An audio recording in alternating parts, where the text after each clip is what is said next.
आज आपले सूरज भाऊ काँग्रेसमध्ये प्रवेश घेत आहे आणि आमचे गोरगरिबांचे काँग्रेस पार्टी आहे. आपले बाबासाहेब मस्के युवा नेता काँग्रेस पार्टी सिंदखेड राजा मतदारसंघाचे आदरणीय आमच्या राहुल गांधी साहेबांच्या नेतृत्वाखाली काम करतो मी. तसेच आमचे प्राध्यक्ष बंटी सपकाळ साहेब, तसेच आमचे जिल्हाध्यक्ष राहुल बोंद्रे साहेब यांच्या नेतृत्वाखाली काम करतो. नाना पटोले, बाळासाहेब थोरात सगळे वरिष्ठ नेते यांच्या नेतृत्वाखाली मी काम बघतो. माझ्या सिंदखेड राजा मतदारसंघात युवा नेता म्हणून आज आपले सुरेश भाऊ आज काँग्रेस पार्टीमध्ये प्रवेश घेते. यांचं आज आमच्या काँग्रेस पार्टीमध्ये अभिनंदन. तुम्हाला कसं काय आमची काँग्रेस पार्टी वाटली?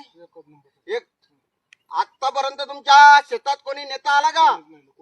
आमच्या वाऱ्यात कसं वाटतं तुम्हाला? एकदम छान वाटतं ना? डायरेक्ट स्पॉटवर येऊन तुम्ही शेतकऱ्याची समस्या मिटवता. हा नाही कोणतेही अडचण आली तर मला फोन करा. जय हिंद, जय महाराष्ट्र. अभिनंदन तुमचं.